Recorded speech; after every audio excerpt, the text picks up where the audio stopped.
Good morning, everybody. It is 10 o'clock and we are live. Today we are discussing TFSAs. Hope everybody had a good week. As usual, if you're new here, my name is Fikaya Usman. I go live every Saturday at 10 a.m. to discuss personal finance topics. I'm a chartered professional accountant. I also have my MBA and I really enjoy personal finance, and teaching on the concepts and, different things that I've learned over the years. And hopefully, as we go through these topics and whatnot, it helps shed light on areas that, you may or may not have some understanding. Um, I hope that as we go through these topics and whatnot, that you learn something. And, as you learn, make sure you share and we'll go from there. So today is TFSAs. If you were here last week, we talked about RESPs, which is a really good one. The week before we talked about RRSPs. The week before that, we discussed, what did we discuss? We have so many things we've discussed. I think we talked about the budget 2024. We talked about different things from discussing end of life plans with your parents to, why paying off your student loan, making the minimum payment is not enough and stuff like that. So definitely go back and catch up on those. Remember to like, share, and subscribe. As usual, if you have a question while we are talking or while we're discussing, put it in the comment section. And let's get right into it. Let's get started. TFSAs. What do we know about TFSAs? Okay. So TFSAs are called tax-free savings accounts. So that's the acronym, what the acronym means. It was started in 2009. I still remember when it got started because I was in Canada at the time. I had moved here. I think I was in, was it third year or second year or something? I don't remember. There's a lot of hype around it. Anyways, it was started in 2009. To allow tax-free investing, which was at that point in time, it wasn't really an option for folks outside of your RRSPs. You understand? So it provides, tax-free investing, which at that time, actually, our brothers and sisters in the States had that option. We did not. Okay. So that was one of the major reasons why I believe it got started. Okay. Let me see. There we go. Awesome. All right. So sorry, I'm just having technical. There we go. I was wondering where my notes were. Okay.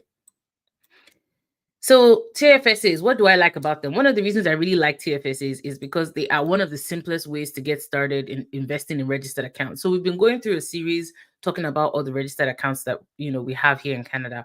Like I mentioned, we talked about RESPs, RRSPs, and stuff. There's a whole bunch more. There's LIRAs, there's RIFs, there's more, but I'm just focusing on the main ones. That would affect most of the people in my audience today. Okay. So like I mentioned, the TFSA is one of the easiest ways to get started in investing in registered accounts. Okay. It's not as complicated as the other accounts, like the RRSPs, for example. They have so many um, you know, requirements. There's age requirements. There's, you can't put more than this, you can't put more than that, you can't do this, you can't do that. So there's a whole bunch of different restrictions and different rules and regulations. TFSA, very simple. RESP, same thing. There's different rules, different regulations, different types, stuff like that. But with TFSA, it's just pretty straightforward. Okay, so the biggest thing to know about TFSAs is you must be 18 years or older to be able to invest in it. So you cannot invest in a TFSA for your children. And you have to have a valid SIN number, so your social insurance number. Those are the only two things you need to be able to open a TFSA. Okay. You must be resident for tax purposes. So you cannot contribute to a TFSA if you are a non-Canadian resident for tax purposes. Keep in mind, you can be a Canadian citizen but not be a resident for tax purposes. Okay, so you have to be a resident for tax purposes. I'm actually thinking one of these days I'm going to discuss that topic so people understand what it means to be a resident for tax purposes, because sometimes people get confused. Okay, so you must be 18 or older to be able to contribute. You must have a valid SIN number, keyword valid. You must be resident for tax purposes to be able to contribute. Like I mentioned, it doesn't have a lot of complications and whatnot like other accounts that we discussed. So when we talked about RESPs last week, we talked about the different types. TFSAs are very straightforward. One of the major things I want to talk about, and usually I talk about this at the end, but I'm bringing it to the front just because it's the types of beneficiaries that the TFSA can have. So one of the things I really like about TFSAs is there's two types. You can have a survivor, or something called a successor holder. So you can have a survivor be designated as a successor holder, or you can have a designated beneficiary. So what that means is if anything were to happen to you, how would the funds in the TFSA be treated? So a survivor that you assign as a successor holder. So for example, on my TFSA, my husband is a successor holder. What that means is if anything were to happen to me, he now owns that TFSA. If I made him a beneficiary, on the other hand, what will happen is whatever funds are in that account will get liquidated. So they will sell it off and send him a check for the amount. However, if he takes over ownership, then they don't have to sell what's inside. It can continue to stay invested, and then he can decide what he wants to do with it based on his own, plan afterwards. Okay. So that's one of the reasons I really like this about TFSAs. You want to make sure that you, especially if you have a spouse or partner or whatnot, that you guys are planning your financial life together. To a large extent, it is better to make them a successor holder instead of just a beneficiary. And that's because in the case of a beneficiary, the account is sold off and they get a check. But in the case of a successor holder, what they do is they now own the account stays invested, and then they can use it to, make better decisions, do whatever they want to do. So they can actually decide how they want to use it down the road. Okay. So make sure you remember that. Like I said, with all these accounts we've been talking about, RESPs, RRSPs, and co, you always, always, always want to make sure you name your beneficiary. Don't forget to do that and update it. Like I've shared before, different scenarios where husband forgot to update, for example, the beneficiary in his life insurance policy. It was his ex-wife. Unfortunately, the current wife with her young children, they can't fight that. When the life insurance paid it out, they paid it to the ex-wife because that's who was on the policy. So you want to make sure you update your beneficiaries regularly. Some of you still have your brother as your beneficiary. Please, and you are married with children, go and change it. Okay. I won't say more than that. Okay, so let's go into some of the benefits of the TFSA, some of the things that are really good about it, and then we will talk about some of the limitations. We'll talk about some potential strategies to use in your overall plan with the TFSA, and then of course, the kinds of things you can invest in with the TFSA.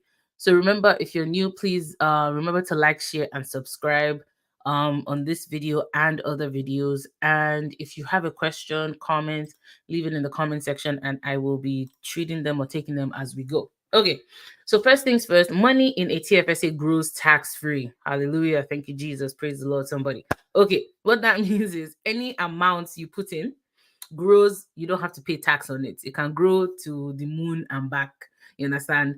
And you don't have to pay tax on it, which is really awesome. So for example, let's say you put in the absolute maximum that you could. Let's say you were 18 as at 2009. And you put in the absolute maximum into your TFSA, which is roughly 95,000 based on the contribution room. You can set that money to grow, as much as it wants to grow. You understand? And you don't have to pay any tax on it, which is really, really cool. Your contribution room grows every year, even if you don't file a tax return. So this is really nice. So for example, when we talked about in the RRSP section, you have to file your tax return to be able to develop contribution room for your RRSPs. With TFSAs, you get that room even if you don't file a tax return.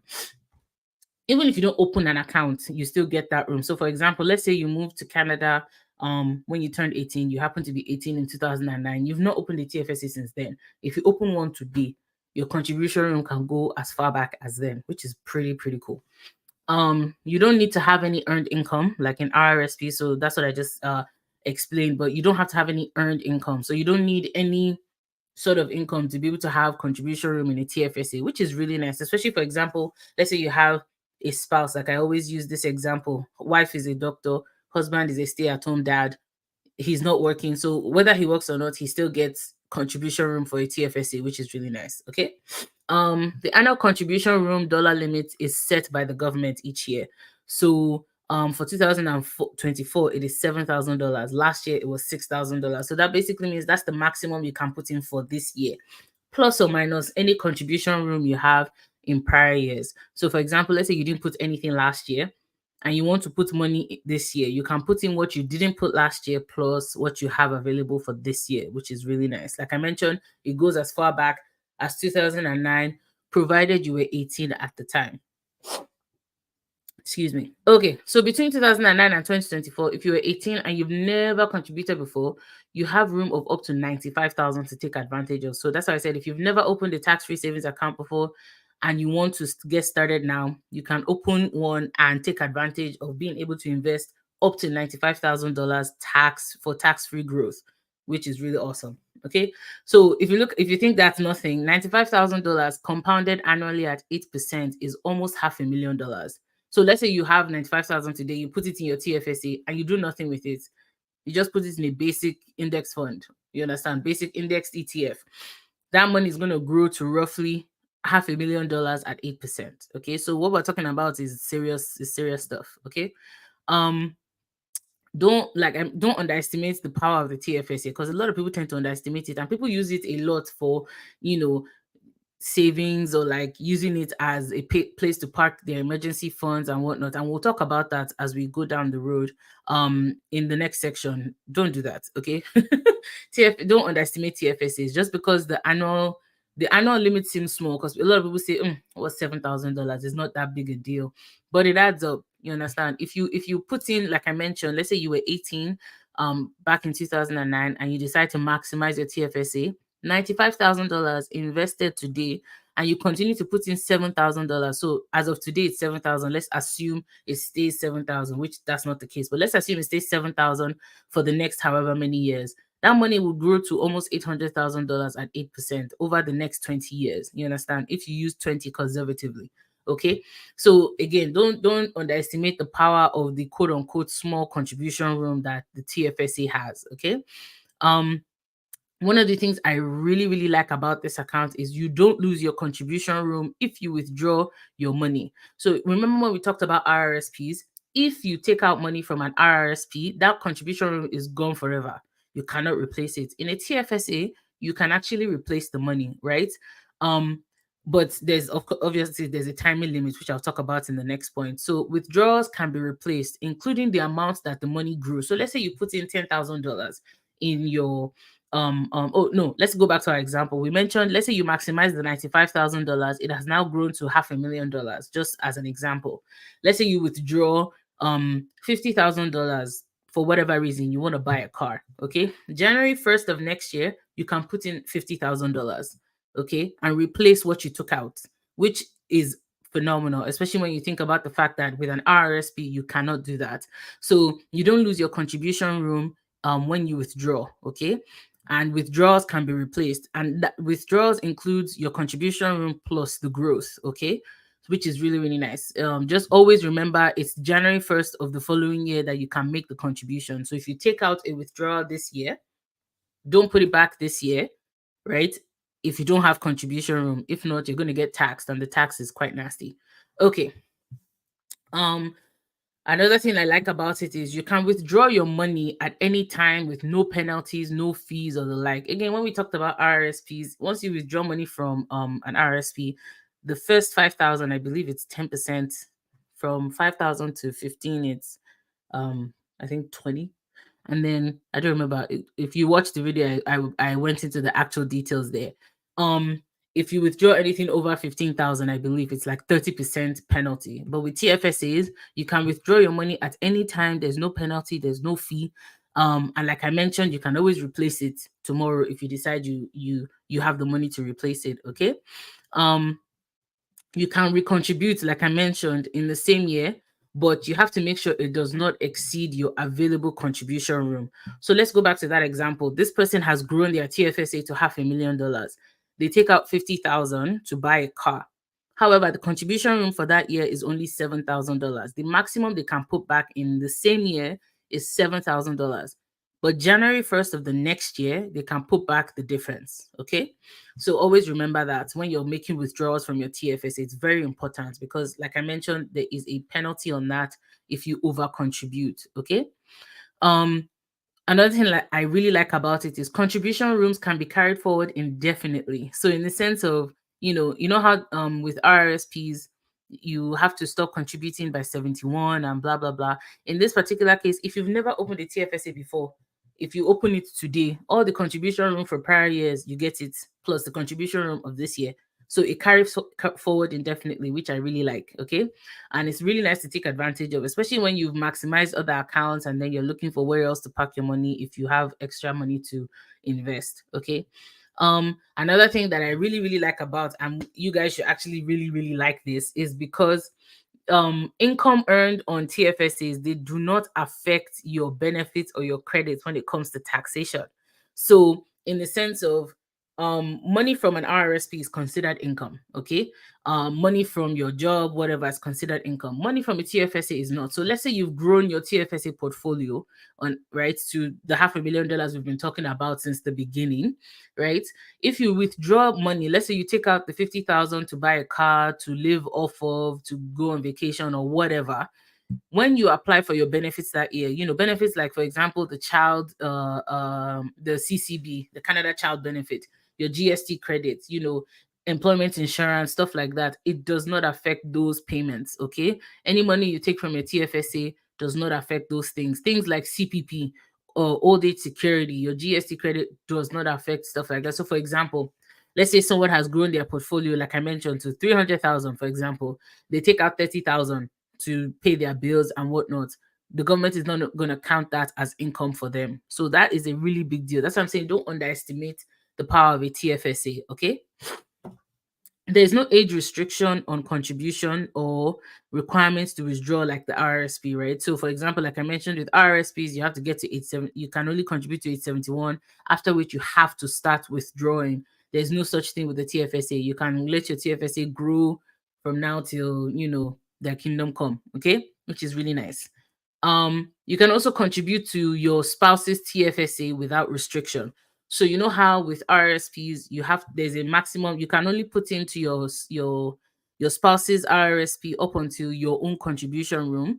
In the case of a TFSA, there's no such thing as a spousal TFSA. However, you can decide, for example, let's say your spouse has contribution room the full 95,000. He or she has never contributed before. You are a lawyer, doctor, business person, whatever, you have excess money you want to invest, you can take that money and invest into your spouse's contribution room if you want. It will be in your spouse's name and your spouse will be the one in control of the account. However, if you're again building together your finances together, that's another way you can maximize your retirement account and your registered accounts. Okay, so that's really, really nice. There's no requirements to only put up to your own contribution room if you want to contribute to your spouse's own. Okay. One caveat though, as a newcomer, so if you're a newcomer, so you just migrated within the last however many years, you can open a TFSA with your temporary SIN. So your temporary social insurance number. So if you're a worker or a student, you can actually open a TFSA with it. So a lot of people don't know that. And some banks actually get confused and they deny people opening TFSA. So please know your rights. If you are a newcomer or a newcomer to Canada, you can open a TFSA. Okay, provided you have your social insurance number, whether you're a student or you're on a work permit. Okay, so long as you're a resident for tax purposes and you are over 18 and your SIN number is valid, you can open a TFSA. Also, another thing to note for newcomers is, and we'll use this to kind of get into the limitation side of things. So let's just jump into some of the limitations. One of the things I don't like about the TFSA is that, not that I don't like it, but for newcomers and new Canadians, new immigrants, your contribution limit starts the year you come to Canada. So the 18 rule does not apply to you.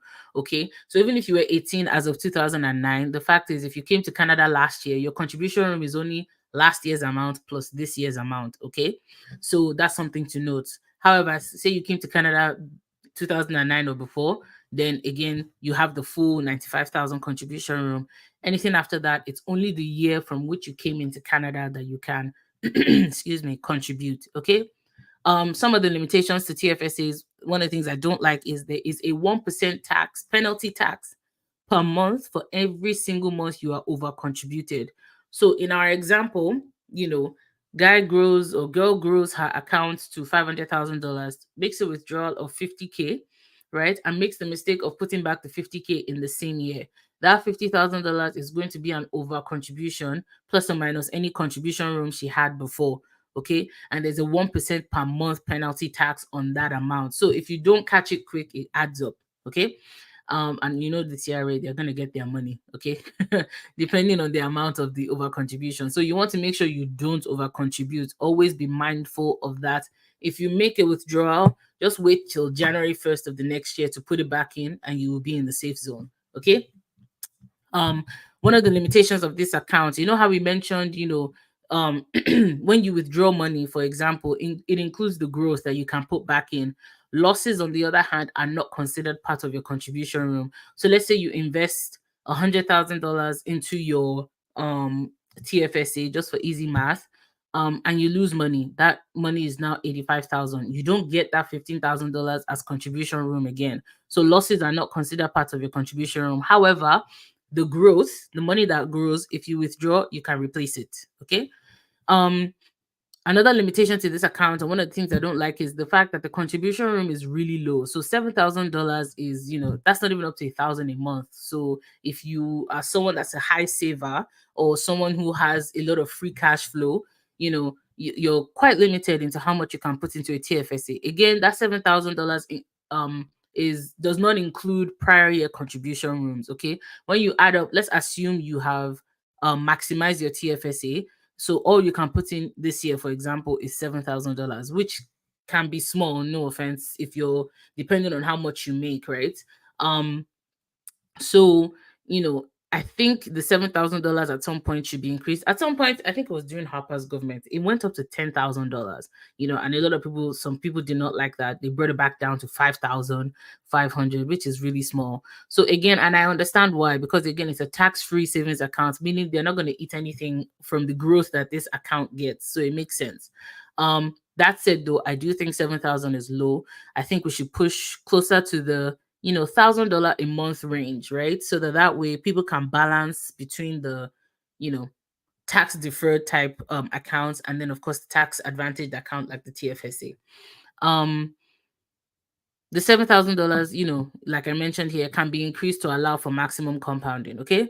The other thing I don't like about it, and this one a lot of people in the finance community make comments on, which is true, is that the savings portion of the name, because it's called tax-free savings account, it confuses people a lot. So a lot of people use this account as a savings account. You understand? They park money there, maybe money they're just not using yet. Some people use it to park their emergency fund. Some people use it to, just as a basic regular savings account. And so that really confuses people. This account is it's not a savings account per se. It's more an investment account, because money you put into it can be invested and can grow, like I mentioned, to the moon. You understand? So a lot of people tend to use this account or underestimate this account because of the name savings in it. Another limitation is you lose contribution room for each year you are non-resident in Canada. So, like I mentioned, you must be resident for tax purposes to be able to contribute to a TFSA. So, let's say, for example, you've been living in Canada for 10 years, you decide you're going to go live in Costa Rica now. You understand? You don't get contribution room for every year you are in Costa Rica. If you make the mistake of contributing to your TFSA, you're going to get dinged with that penalty tax I mentioned. Okay, so you want to make sure that you are resident for tax purposes. For example, you decide to take a year off and go live in a country, your home country, another country for 1 year. Do not contribute to your TFSA in that year, because you may not be resident for tax purposes. Okay, so you want to make sure you are a Canadian resident for tax purposes. That's the only way you get contribution room. And I think I already mentioned this one earlier. If you are a newcomer, your contribution room starts from the year you come into Canada, and not necessarily, when you turned 18, like for everybody else. Okay. So let's switch gears now and talk about some of the potential strategies that you can use a TFSA for in your overall financial plan. So one of the things that, again, is common in the personal finance community, and it's one of those things you should know, is if you have questions, like I mentioned, don't forget to put in the comments. Remember to like, share, and subscribe. Okay, so potential strategies you can use it for. So one of the things some folks do is, for example, if let's say you have $10,000 to invest, right? Some folks might decide to put the money in an RRSP first, and then whatever tax savings the RRSP produces, they then take that money and invest it in a TFSA. Okay, so that's one way you can potentially use it in terms of your overall financial plan. Okay, I really like the TFSA because you can use it for short, mid, and long term planning. You understand? You can use it for short term financial goals, mid-term financial goals. So mid-term being in that 3 to 5 year range, and then long-term financial goals, so 5 years or more. Okay. So for example, let's say you have your car that's currently paid off. Okay. You know for a fact you're going to have to replace that car. So you start contributing, say, $500 a month into a TFSA. You invest it, of course, such that by the time 5 years, 8 years, whatever reaches, and you want to buy that car, you're just going to take from that account and pay for a car. Keep in mind, you can replace that money at any time, okay? Which is, again, one of the things I really, really like about this TFSA.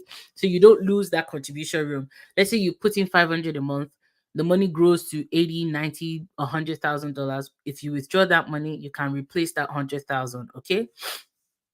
Um, for example, some people might decide to use their TFSA for, investing in for gathering funds to be able to purchase, for example, a rental property. Okay, so a lot of people don't qualify for things like the FHSA, which we'll talk about in another session. Okay, and that's because you already own a home. Okay, so a TFSA can be used to save for a down payment to be able to buy another home, a rental property, and the like. So you can use it for short, mid, and long-term savings. Okay, long-term savings will be, your retirement and whatnot. Okay, so you don't only have to use TFSA for retirement planning. You can use it for other things.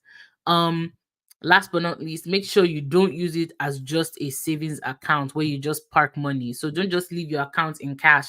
Some people, for example, some of the clients I've dealt with in the past, they would open a TFSA with their bank and the money is just sitting there doing nothing.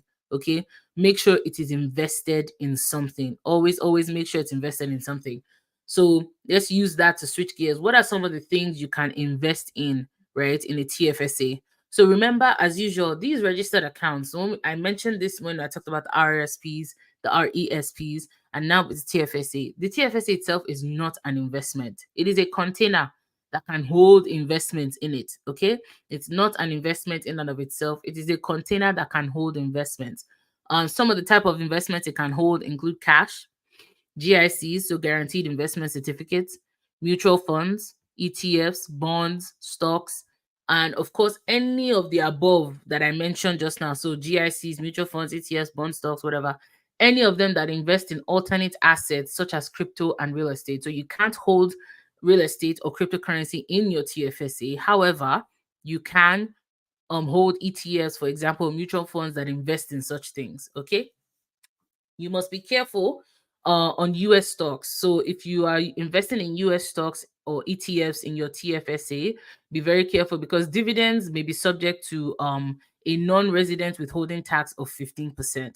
So you always want to be careful when you're investing. So if you're going to invest in US stocks, so for example, Canada and the US, they have a tax treaty. So if you invest in US stuff in your RRSP, for example, it may not be subject to that withholding tax. But if you invest in your TFSA, which again, I don't understand why they haven't officially recognized Canadian TFSAs in the US and vice versa, such that you can invest without the withholding tax. But anyways, that's for the government to decide when they'll do that.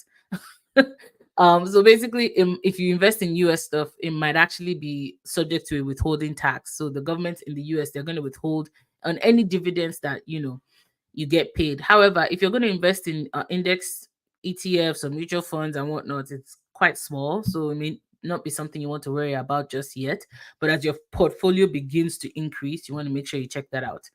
Um, as usual, you can open one with a brokerage or a bank, or with your investment advisor. So you can choose the two different types: self-directed or a managed account. So managed meaning the brokerage or the advisor, they choose the investments for you. Self-directed meaning you choose the investments yourself. Awesome. That brings us to the end of discussing TFSAs.